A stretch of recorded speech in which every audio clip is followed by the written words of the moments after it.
CBSE cluster 7 అంటే AP Telangana స్టేట్స్కి ఉన్న సిబిఎస్ఈ స్కూల్స్ అన్నిటిలోనూ మన కబడ్డీ వాలీబాల్ గర్ల్స్ ఛాంపియన్షిప్ ఇవాళ శ్రీప్రకాష్ విద్యానికేతన్ పాకిరపేటలో ఇనాగరేషన్ చేయడం జరిగింది.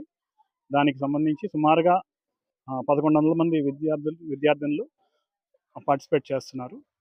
సుమారుగా ఒక 50 స్కూల్స్ నుంచి ఈ 2 కాంపిటీషన్స్కి వాలీబాల్ అండ్ కబడ్డీకి గర్ల్స్కి టీమ్స్ వచ్చాయి.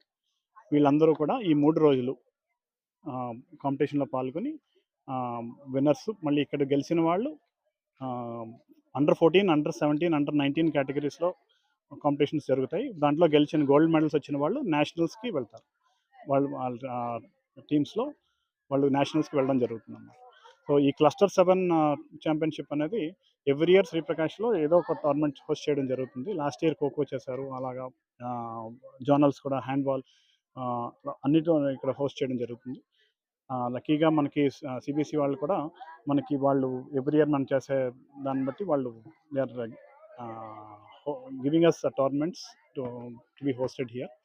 పిల్లలు అంతంత దూరం నుంచి వచ్చినప్పుడు వాళ్ళకి కావాల్సిన అరేంజ్మెంట్స్ చేయడంలో కూడా శ్రీప్రకాష్ టీం ఎప్పుడు కూడా బాగా చేస్తున్నారు కాబట్టి వాళ్ళు ఎవ్రీ ఇయర్ ఆ టోర్నమెంట్స్ ఇవ్వడం జరుగుతుంది.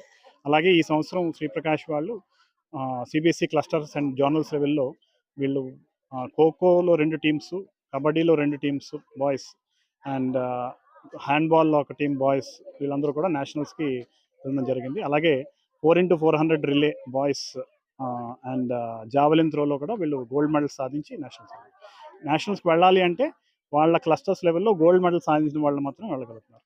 ఆ విధంగా చూస్తే సుమారుగా 85 మంది విద్యార్థులు శ్రీప్రకాష్ నుంచి ఇప్పుడు సిబిఎస్ఈ నేషనల్స్కి సెలెక్ట్ అయ్యారు. ఇంకా కొన్ని గేమ్స్ జరుగుతున్నాయి. వాటిల్లో కలిపి సుమారుగా ఒక 100 మెంబర్స్ వెళ్తారని ఆశిస్తున్నాను.